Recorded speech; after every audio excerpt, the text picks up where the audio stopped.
अस्सलाम वालेकुम स्टूडेंट्स, कैसे हैं आप सब। पिछली क्लास में हमने चैप्टर नंबर 2 शुरू किया था जिसका नाम है ओनरशिप ऑफ बिजनेस।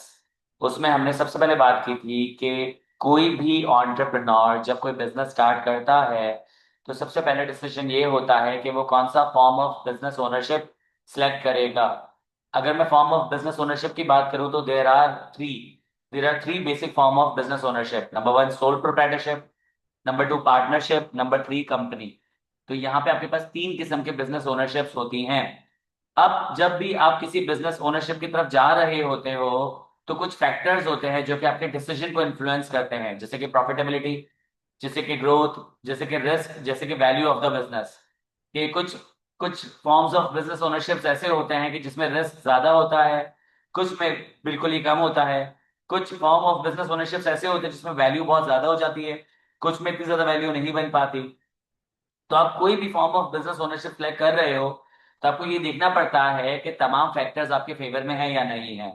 फिर उसके बाद हम लोगों ने बात की थी कि आपके पास अलग अलग किस्म की ऑर्गेनाइजेशंस होती है, तो एक ऑर्गेनाइजेशन को दूसरी ऑर्गेनाइजेशन से डिस्टिंग्विश करने के लिए आपके पास कुछ फैक्टर्स होते हैं, कुछ एलिमेंट्स होते हैं। जैसे कि हमने देखा कि ओनरशिप होती है, कि कुछ बिजनेसेस जो होते हैं वो प्राइवेटली ओन्ड होते हैं, कुछ पब्लिक ओन्ड होते हैं, कुछ बिजनेसेस सोल प्रोप्राइटरशिप के थ्रू चल रहे होते हैं, कुछ पार्टनरशिप, कुछ कंपनी के थ्रू चल रहे होते हैं। अगर मैं बात करूं पर्पस की, तो कुछ बिजनेस होते हैं जिनका काम होता है, जिनका नेचर होता है कि वो मैन्युफैक्चरिंग कर रहे होते हैं। कुछ लोगों का जो नेचर होता है वो सिर्फ ट्रेडिंग कर रहे होते हैं। कुछ लोगों के नेचर में सिर्फ वो सर्विस प्रोवाइड करते हैं। फिर पर्पस की बात करो तो कुछ बिजनेस का पर्पस होता है वेलफेयर का काम करना, कुछ बिजनेस का काम होता है प्रॉफिट जनरेट करना, कुछ बिजनेस ऐसी होती हैं जो कि एडुकेट प्रो कर रही होती है, कुछ बिजनेसेस जो है वो हेल्थ की सर्विसेज प्रोवाइड कर रही होती है। तो अलग अलग पर्पसेस होते हैं। फिर उसके बाद हमने बात की थी कि एक एलिमेंट जो होता है जो कि एक ऑर्गेनाइजेशन को दूसरी ऑर्गेनाइजेशन से अलग करता है वो था अकाउंटेबिलिटी। कि बिजनेसेस के अंदर जो है वो अकाउंटेबिलिटी कम ज्यादा हो जाती है। अगर मैं सोल प्रोप्राइटरशिप की बात करूं तो अकाउंटेबिलिटी सबसे ज्यादा है। पार्टनरशिप की बात करूं तो अकाउंटेबिलिटी थोड़ी कम हो जाती है। और कंपनी में अकाउंटेबिलिटी बहुत कम हो जाती है। उसके बाद हमने देखा था फंडिंग्स की बात की थी, कि एक बिजनेस दूसरे बिजनेस से ऐसे डिस्टिंग्विश हो सकता है कि उनके जो सोर्सेज ऑफ फाइनेंस है वो अलग अलग है। फिर उसके बाद हमने बात की थी तीन किस्म के बिजनेस ओनरशिप्स की, सोल प्रोप्राइटरशिप, पार्टनरशिप और कंपनी। सोल प्रोप्राइटरशिप की मैंने कुछ चीजें बताई थी आपको कि सोल प्रोप्राइटरशिप में एक सिंगल पर्सन बिजनेस को ओन और ऑपरेट करता है। फिर सोल प्रोप्राइटरशिप में मैंने आपको बताया था कि सोल प्रोप्राइटरशिप में एम्प्लॉयमेंट का कॉन्सेप्ट ऐसा नहीं होता, और अगर कॉन्सेप्ट होता भी है तो वहां पे नंबर ऑफ एम्प्लॉयज और क्वालिटी ऑफ एम्प्लॉयज रिड्यूस्ड होते हैं। दो रीजन है, एक तो अफोर्डेबिलिटी नहीं है और दूसरा जरूरत नहीं है। सोल प्रोप्राइटरशिप को स्टार्ट करने में एज सच कॉस्ट नहीं आती, लीगल फॉर्मेलिटीज नहीं आती है। सोल प्रोप्राइटरशिप में जब प्रॉफिट आफ्टर टैक्स आता है तो आप जैसे चाहो वैसे उसको यूज कर सकते हो, डिस्ट्रीब्यूट करने की जरूरत नहीं है। सोल प्रोप्राइटरशिप में फ्लेक्सिबिलिटी होती है, फ्रीडम होती है, जिसकी वजह से एक popular form of business ownership है। फिर मैंने आपको बताया था कि सोल प्रोप्राइटरशिप कुछ एडवांटेजेस है, स्टार्ट करना आसान है, एंड करना आसान है, टैक्सेशन कम होता है इसके अंदर। फिर आपके पास 100% ओनरशिप होती है। फिर प्रॉफिट 100% आपके पास होते हैं। बिजनेस में सीक्रेसी मेंटेन कर सकते हो, जब चाहो बंद कर दो।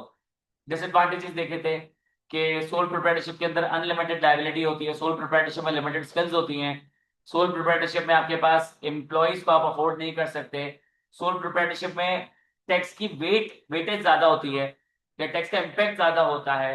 सोल प्रोप्राइटरशिप अगर ओनर जो है वो मर जाए या उसकी जो है इंसॉल्वेंसी हो जाए या इंसैनिटी हो जाए उसे, तो सोल प्रोप्राइटरशिप सरवाइव नहीं कर सकती। फिर हमने बात की थी पार्टनरशिप की। पार्टनरशिप जो है एक एग्रीमेंट है बिटवीन टू और मोर पीपल, जहाँ पे वो लोग बिजनेस चला रहे होते हैं और प्रॉफिट और लॉसेस को शेयर कर रहे होते हैं। दो किस्म की पार्टनरशिप्स होती है, एक जनरल पार्टनरशिप, एक स्पेसिफिक, सॉरी, जनरल पार्टनरशिप, एक लिमिटेड पार्टनरशिप। जनरल पार्टनरशिप वो पार्टनरशिप होती है जिसमें तमाम पार्टनर्स जनरल पार्टनर्स होते हैं, यानी कि तमाम पार्टनर्स की लाइबिलिटीज भी अनलिमिटेड होती है, रिस्पॉन्सिबिलिटीज भी अनलिमिटेड होती है। और फिर हमने बात की थी लिमिटेड पार्टनरशिप की। लिमिटेड पार्टनरशिप में कम अज कम एक लिमिटेड पार्टनर होगा, कम अज कम एक जनरल पार्टनर होगा। तो सर आप क्या ये कहना चाहते हैं कि कम से कम एक ऐसा पार्टनर तो होगा जिसकी लाइबिलिटी और रिस्पॉन्सिबिलिटी अनलिमिटेड हो? ऐसा ही है। लिमिटेड पार्टनर कौन होता है? लिमिटेड पार्टनर वो होता है जिसकी लाइबिलिटी भी लिमिटेड होती है और जिसकी रिस्पॉन्सिबिलिटी जीरो होती है। तो यहाँ पे कम से कम एक ऐसा पार्टनर होना चाहिए लिमिटेड पार्टनरशिप के अंदर कि जिसकी लाइबिलिटी लिमिटेड और उसकी रिस्पॉन्सिबिलिटी जीरो हो। फिर हमने देखा था एक स्पेशलाइज्ड जो है वो फॉर्म ऑफ पार्टनरशिप जिसको कहते हैं limited liability partnership. Limited liability partnership में तमाम पार्टनर्स लिमिटेड लायबिलिटी पार्टनर्स होते हैं। इसका मतलब यह है कि तमाम पार्टनर्स की लायबिलिटी भी लिमिटेड है और उनकी रिस्पॉन्सिबिलिटी अनलिमिटेड है। फिर हमने इसके कुछ एडवांटेजेस और डिसएडवांटेजेस देखे थे कि जिससे पार्टनरशिप को स्टार्ट करना आसान है। पार्टनरशिप में आप फंड्स को कंपैरेटिवली आसानी से रेज कर सकते हो। पार्टनरशिप जो है उसमें जो है वो फ्लेक्सिबिलिटी होती है। पार्टनरशिप जो है उसमें आप अपने स्किल्स को बढ़ा सकते हो। इसके डिसएडवांटेजेस ये थे कि पार्टनरशिप में अनलिमिटेड लायबिलिटी होती है। पार्टनरशिप में जो है वो कॉन्फ्लिक्ट ऑफ इंटरेस्ट आ जाता है या डिफरेंस ऑफ ओपिनियन आ जाता है। पार्टनरशिप को एंड करना मुश्किल है। पार्टनरशिप में जो है वो सीक्रेसी मेंटेन नहीं कर सकते। उसके बाद हमने कंपनी की बात की थी कि कंपनी जो है एक ऐसा फॉर्म ऑफ बिजनेस ओनरशिप है जिसकी अपनी सेपरेट लीगल एग्जिस्टेंस है। सोल प्रोप्राइटरशिप और सोल प्रोप्राइटर एक ही चीज है, इनसेपरेबल है। पार्टनरशिप और पार्टनर एक ही चीज है, इनसेपरेबल है। लेकिन शेयर होल्डर और कंपनी अलग अलग है। कंपनी का ओनर और कंपनी अलग अलग है। कंपनी की अपनी लीगल एग्जिस्टेंस है, शेयर होल्डर की अपनी लीगल एग्जिस्टेंस है।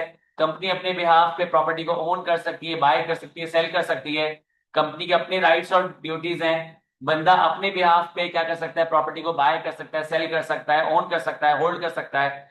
बंदा जो है उसके अपने एसेट्स और अपनी लायबिलिटीज है, अपनी रिस्पॉन्सिबिलिटीज, अपने अपने ड्यूटीज, अपने शेयर, अपने राइट्स हैं। तो कंपनी के अपने एसेट्स और अपनी लायबिलिटीज होती है। कंपनी की होती है परपेचुअल सक्सेशन। कंपनी कंटिन्यूटी के साथ चलती रहती है, कंपनी बंद नहीं हो सकती अगर खुद से बंद नहीं करो। क्यों? क्योंकि कंपनी में जो शेयर्स होते हैं वो ट्रांसफरेबल होते हैं। अगर एक शेयर होल्डर मर भी जाए तो शेयर किसी और को ट्रांसफर हो जाएंगे। अगर शेयर होल्डर जिंदा है और अपने शेयर बेच देता है तो वो शेयर किसी और को ट्रांसफर हो जाएंगे, कंपनी को बॉदर करने की जरूरत नहीं है। ये बातें मैंने आपको बताई थी कंपनी के बारे में। फिर मैंने उसके कुछ एडवांटेजेस बताए थे, कुछ डिसएडवांटेजेस बताए थे। एक एडवांटेज है कि कंपनी बहुत ज्यादा ग्रो कर सकती है, तो वहां पे उनके पास कॉम्बिनेशन ऑफ रिसोर्सेज बहुत ज्यादा हैं, तो वो इकोनॉमिक्स ऑफ स्केल हासिल कर सकती है। कंपनी जो है उसमें जितने भी एक्सपेंसेस होते हैं टैक्स डिडक्टेबल होते हैं। कंपनी के पास जो ना सोर्सेज ऑफ फाइनेंस बहुत ज्यादा होते हैं। तो इसके डिसएडवांटेजेस ये थे, डबल टैक्सेशन ऑफ प्रॉफिट होता है। कंपनी को स्टार्ट करना मुश्किल है और कॉस्टली है, टाइम टेकिंग प्रोसेस है। और सबसे बड़ी बात यह है कि कंपनी के साथ बहुत सारी रेगुलेशंस जुड़ी होती हैं। अब तीन चीजें जो है रह गई थी चैप्टर नंबर 2 में। चैप्टर नंबर 2 मैंने थोड़ा सा रिवाइज करा दिया है, उम्मीद है आपको समझ आ गया हो। अब यहाँ पे तीन चीजें जो मैं आपसे डिस्कस करूंगा। एक तो जो है मैं आपसे डिस्कस करूंगा कंपनी के कुछ और एरियाज जो कि मैंने थोड़े से छोड़ के रखे थे पिछली क्लास में। ये वाले एरियाज यहाँ से लेके यहाँ तक, और उसके बाद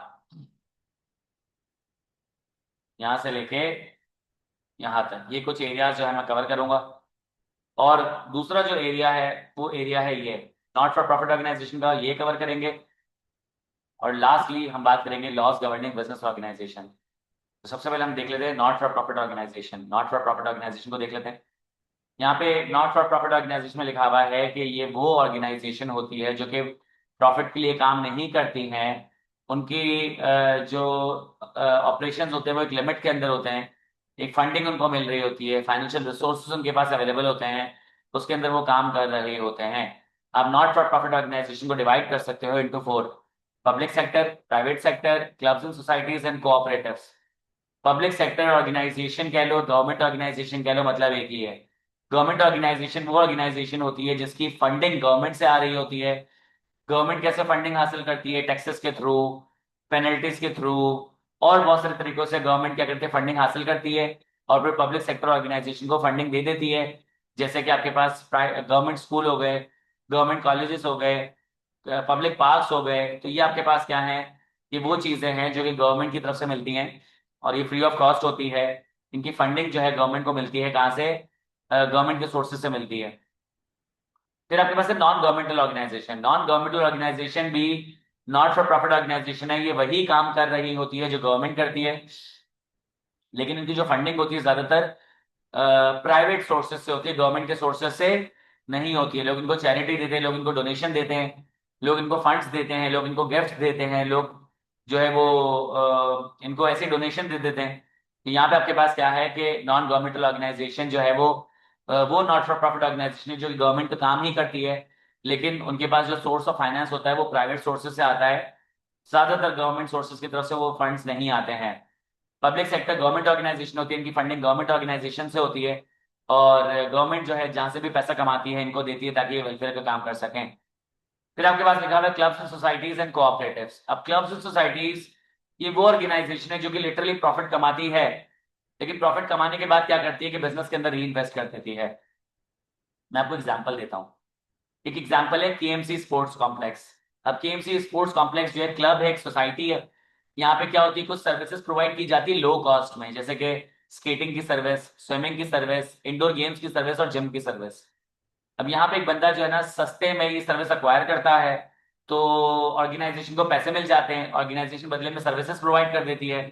अब ऑर्गेनाइजेशन ने जो सर्विस प्रोवाइड की, तो ऑर्गेनाइजेशन ने कॉस्ट इनकर की पूरे साल में 1 करोड़ रुपए की, और जो फंड्स रेज किए वो किए 50 लाख रुपए के। तो यहाँ पे ऑर्गेनाइजेशन तो नहीं सरवाइव कर पाएगी, तो ऑर्गेनाइजेशन क्या करती है और भी सोर्सेज ऑफ फाइनेंस की तरफ जाती है। जैसे कि ऑर्गेनाइजेशन क्या करती है, अपने ग्राउंड को यूज करते हुए इवेंट्स करा लेती है। अब जब इवेंट्स कराती है तो इवेंट्स में जो लोग आते हैं पार्टिसिपेट करने के लिए, परफॉर्म करने के लिए, तो वो क्या करते हैं कि या तो फ्री ऑफ कॉस्ट पार्टिसिपेट कर लेते हैं या बहुत कम पैसे चार्ज करते हैं। और ये ऑर्गेनाइजेशन क्या करती है कि उन इवेंट्स की टिकट लगा देती है, लोग टिकट परचेज करते हैं। अब लोगों ने टिकट परचेज किए, रेवेन्यू आया, और आर्टिस्ट ने या तो पैसे चार्ज किए नहीं या कम पैसे चार्ज किए, तो कॉस्ट कम गई। तो आपके पास इन इवेंट से बहुत सारा रेवेन्यू आ जाता है। तो इवेंट से रेवेन्यू आता है, सब्सक्रिप्शन सेल करके रेवेन्यू आते हैं, जैसे ये लोगों ने स्विमिंग की और जिमिंग की सर्विस एक्वायर की है। और तीसरा ये कि लोग क्या करते हैं, फंड्स वगैरह भी दे देते हैं, डोनेट वगैरह भी कर देते हैं। तो इन 3 सोर्सेज ऑफ फाइनेंस से क्लब्स एंड सोसाइटीज चलती हैं। सर, तो क्लब्स एंड सोसाइटीज का पर्पस क्या है? क्लब्स एंड सोसाइटीज का पर्पस ये है कि सोसाइटी में बहुत सारे ग्रुप्स ऐसे होते हैं जिनका कोई ना कोई इंटरेस्ट होता है। कुछ स्विमिंग करना चाहते हैं, कुछ क्रिकेट खेलना चाहते हैं, कुछ फुटबॉल खेलना चाहते हैं, कुछ स्केटिंग करना चाहते हैं, कुछ जिमिंग करना चाहते हैं, कुछ कराटे करना चाहते हैं। तो यहाँ पे ये जो क्लब्स होते हैं ये लोगों को अलाउ करते हैं कि भाई यहाँ पे आके यही अपनी एक्टिविटी कम पैसों में कर लो, ताकि तुम्हारे जो इंटरेस्ट है वो भी फुलफिल हो जाए, और साथ ही साथ ये है कि तुम्हें ज्यादा पैसे भी ना देने पड़े। तो हेंस क्लब्स एंड सोसाइटीज। फिर उसके बाद है कोऑपरेटिव्स। कोऑपरेटिव्स वो ऑर्गेनाइजेशंस होती हैं जो लोग वॉलंटरीली क्रिएट करते हैं। ये जो लोग होते हैं ये एक दूसरे को जानते हैं, कुछ ना कुछ इनमें सिमिलैरिटीज होती है, सेम जबान बोलते होंगे, सेम फिरके के होंगे, सेम रिलीजन के होंगे, सेम जगह पे रहते होंगे, सेम जेंडर के लोग होंगे, सेम इनकम ग्रुप के लोग होंगे। तो ये क्या करते हैं, ये आपस में मिलते हैं और आपस में क्या करते हैं, फंड्स को जमा करते हैं, फंड्स को पूल करते हैं। कैसे? फॉर एग्जाम्पल, एक कोऑपरेटिव बना है, उसमें 1,000 लोग थे। डिसाइड किया कि हर बंदा जो है वो क्या करेगा, 5-5 हज़ार रुपए पर मंथ मिलाया करेगा। तो 5,000 को मल्टीप्लाई करें 1,000 रुपए से, तो 50 लाख रुपए एक महीने में जमा हो जाते हैं। 50 लाख रुपए जमा हुए, इन लोगों ने क्या किया, 50 लाख का गोल्ड परचेज कर लिया। तो 50 लाख का गोल्ड परचेज कर लिया, तो साल के एंड में जो पहले महीने के 50 लाख रुपए थे वो शायद 70 लाख में कन्वर्ट हो जाएंगे, क्योंकि गोल्ड की प्राइस बढ़ जाती है। इसी तरीके से दूसरे महीने में इन्होंने क्या किया, किसी कंपनी के शेयर परचेज कर लिए। तीसरे महीने में इन्होंने क्या किया, डिबेंचर्स परचेज कर लिए। चौथे महीने में इन्होंने क्या किया, पैसे बैंक में रखवा दिए। अब आपके पास क्या रहा, अलग अलग सोर्सेज ऑफ फाइनेंस है, उन सब में क्या कर रहा है, इंटरेस्ट और प्रॉफिट आपको मिल रहा है। और अल्टीमेटली क्या होगा, आपके पैसे बढ़ना शुरू हो जाएंगे। फिर कुछ सालों के बाद जब ये फंड्स को चेक करेंगे तो फंड शायद डबल हो चुके हों। तो एक बंदे ने अगर फॉर एग्जाम्पल मिल मिला के जो है वो 6 लाख रुपए डाले थे, तो अब उसके 6 लाख रुपए 12 लाख रुपए हो चुके हैं। किसी ने 10 लाख रुपए डाले थे तो वो 20 लाख रुपए हो चुके हैं। तो this is called clubs and societies. Oh sorry, this is called cooperatives. तो public sector organisation government organisation होती है, लोगों के वेलफेयर के लिए काम करती है। लेकिन जब ये लोगों के वेलफेयर के लिए काम करती है तो इन्हें जो है वो पैसे गवर्नमेंट सोर्सेज से मिलते हैं, प्राइवेट सोर्सेज से नहीं मिलते। कि गवर्नमेंट क्या करती है कि जहां से भी पैसे कमाती है इन पब्लिक सेक्टर ऑर्गेनाइजेशंस को पैसे देती है, ताकि लोगों के वेलफेयर के लिए काम कर सके, जैसे कि public park, public schools, public hospitals. ये आपके पास एग्जांपल्स हैं। नॉन गवर्नमेंटल ऑर्गेनाइजेशन वही ऑर्गेनाइजेशंस होती हैं जो कि प्राइवेट होती हैं, लेकिन काम गवर्नमेंट वाला कर रही होती हैं। लोगों को सस्ते में हेल्थ, सस्ते में तालीम, सस्ते में फिटनेस प्रोवाइड कर रही होती हैं। इनकी जो फंडिंग होती है यूजुअली प्राइवेट सोर्सेज से होती है। क्लब्स एंड सोसाइटीज जो है ये क्या करती है कि लोगों को कोई कॉमन इंटरेस्ट की बेसिस पे कोई एक्टिविटी परफॉर्म करने के लिए अलाउ कर देती है, जैसे कि क्रिकेट, जैसे कि फुटबॉल, जैसे कि स्विमिंग, जैसे कि जिमिंग। यहाँ पे क्या होता है, लोग आते हैं, सब्सक्रिप्शन परचेज करते हैं और अपनी एक्टिविटी को परफॉर्म करते हैं। तो एक सोर्स ऑफ रेवेन्यू आगे सब्सक्रिप्शन से। दूसरा सोर्स ऑफ रेवेन्यू कहाँ से आएगा, जहाँ पे ये इवेंट वगैरह करवाते हैं तो ये एनजीओ होते हैं, तो परफॉर्मर्स कम चार्ज करते हैं, इनकी कॉस्ट कम होती है, लेकिन टिकट्स बेच के इनको बहुत पैसे मिल जाते हैं। तो इवेंट से भी पैसे कमाते हैं और लास्ट में इनको भी डोनेशन वगैरह मिल जाती है। कोऑपरेटिव्स में कुछ लोग जो कि एक जैसे हैं वो आपस में मिलते हैं, फंड्स को पूल करते हैं, किसी बिजनेस में इन्वेस्ट कर देते हैं, तो यहाँ पे इनके पैसे ग्रो होना शुरू हो जाते हैं। ये तीनों नॉट फॉर प्रॉफिट ऑर्गेनाइजेशंस हैं यहाँ पे पर्पस प्रॉफिट नहीं है, यहाँ पे पर्पस वेलफेयर है। उम्मीद है कि आपको नॉट फॉर प्रॉफिट ऑर्गेनाइजेशन समझ आ गया होगा। किसी का कोई सवाल है तो प्लीज पूछ लें, नॉट फॉर प्रॉफिट ऑर्गेनाइजेशन से रिलेटेड। मैंने आपको नॉट फॉर प्रॉफिट ऑर्गेनाइजेशन की चारों चीजें समझा दी हैं। नॉट फॉर प्रॉफिट ऑर्गेनाइजेशन उम्मीद है आपको समझ आ गया होगा। इफ यस तो फिर मैं आगे बढ़ जाता हूँ। क्या नॉट फॉर प्रॉफिट ऑर्गेनाइजेशन समझ आ गया, रिवाइज हो गया, आगे बढ़ जाऊं?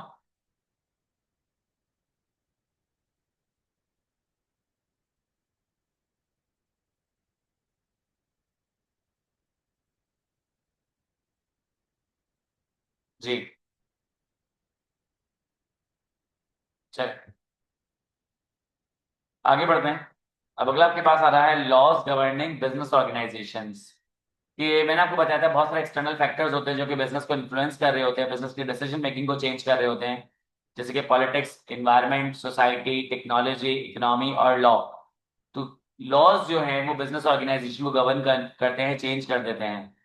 पहली लाइन में लिखा हुआ है कि लॉज और रेगुलेशन बिजनेस एंटिटी को अफेक्ट करते हैं। और लिखा हुआ है कि जो नए लॉज आते हैं वो बिजनेस के फ्यूचर ऑपरेशंस को इम्पैक्ट करेंगे।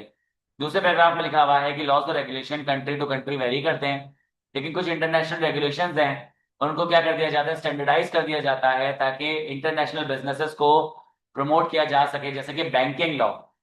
तीसरे पैराग्राफ में लिखा हुआ है कि जो स्ट्रेटेजिक स्ट्रेटेजिक डिसीजंस होते हैं बिजनेस के, वो लीगल कंसिडरेशंस की वजह से अफेक्ट हो जाते हैं। जैसे कि नंबर वन, कि जो टैक्स लॉज होते हैं कंट्री के, वो बिजनेस के स्ट्रेटेजिक डिसीजंस को चेंज कर देते हैं। जिस मुल्क के अंदर किसी प्रोडक्ट के अंदर टैक्स के अंदर रिलीफ होता है, तो वो प्रोडक्ट उस मुल्क के अंदर बड़ा थ्राइव करता है, क्योंकि वहां के जितने भी बिजनेसेस होते हैं वो प्रोडक्ट बनाना चाहते हैं, या जो इंटरनेशनल बिजनेसेस होते हैं वहां पे जाके उस प्रोडक्ट को बना के बेचना चाहते हैं। फिर दूसरा आ जाता है आपके पास, हो जाता है एम्प्लॉयमेंट लॉ। एम्प्लॉयमेंट लॉ में क्या होता है कि जो आपके पास चाइल्ड लेबर के लॉज होते हैं या ओल्ड एज लॉज होते हैं, तो अगर वो फेवरेबल है बिजनेस के लिए तो बिजनेस थ्राइव करेगा, स्ट्रेटेजिक डिसीजंस लेगा पॉजिटिवली। अदरवाइज वो स्ट्रेटेजिक डिसीजंस नहीं लेगा, अगर लेगा तो नेगेटिवली लेगा। अब बहुत सारे कंट्रीज में क्या होते हैं कि इन्वायरमेंटल लेजिस्लेशंस और हेल्थ सेफ्टी लेजिस्लेशंस होते हैं, तो अगर वो फेवरेबल है बिजनेस के लिए तो बिजनेस थ्राइव करेगा, अदरवाइज नहीं। तो लॉज जो है वो बिजनेस ऑर्गेनाइजेशंस को गवर्न करती हैं। फिर अगला आपके पास आ रहा है कंपनी लॉ और बिजनेस लॉ।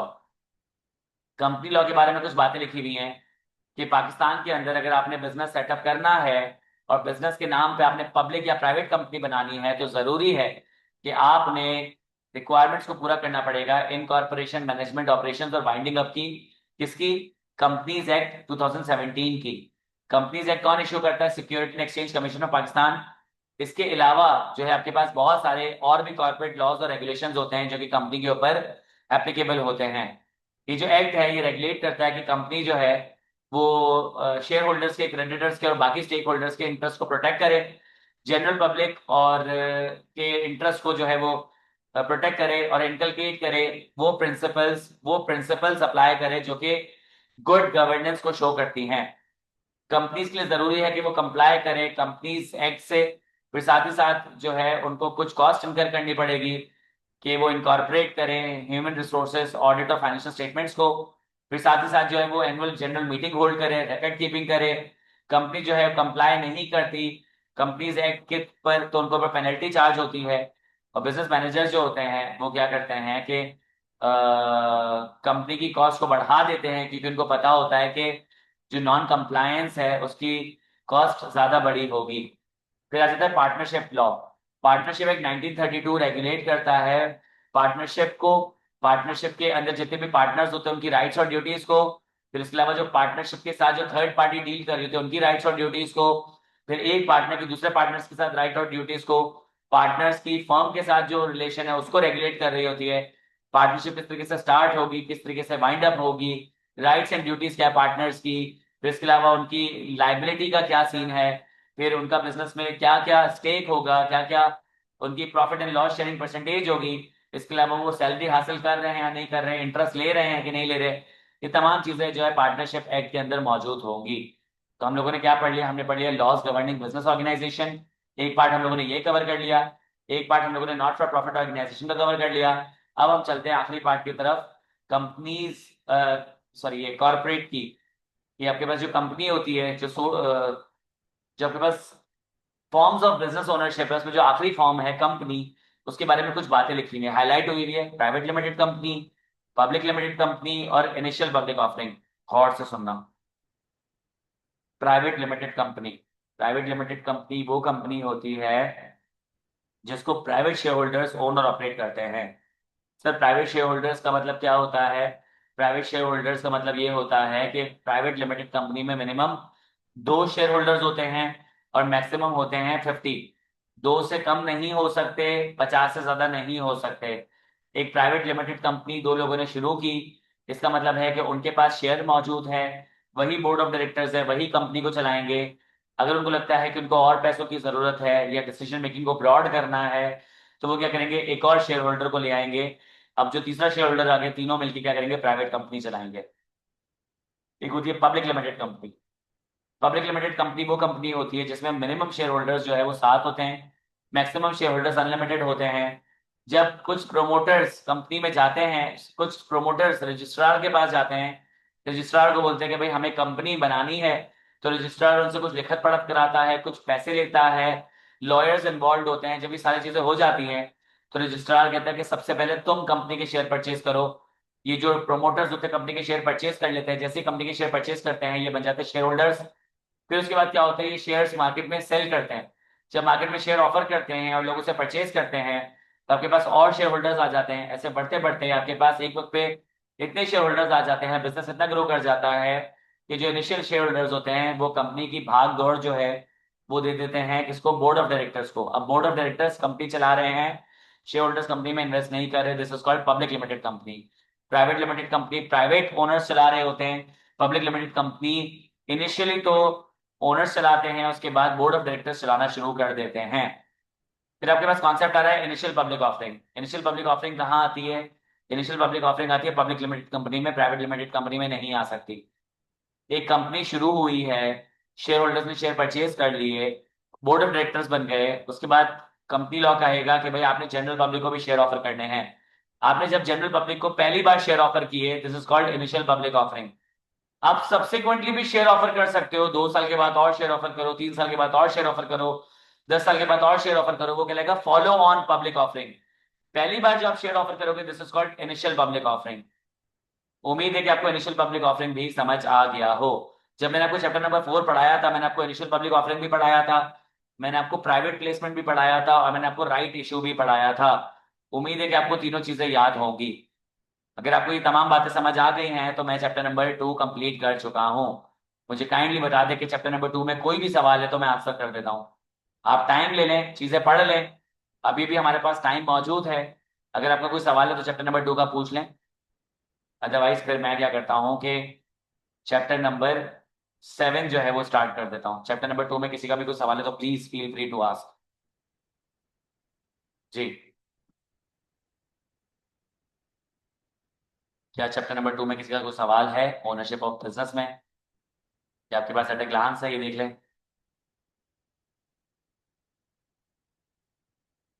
मुझे ऐसा क्यों लग रहा है कि बच्चे ऑनलाइन बैठे ही नहीं है?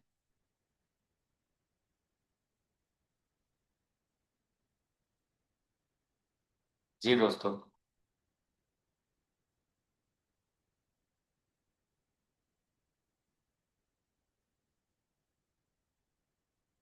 ठीक हो गया।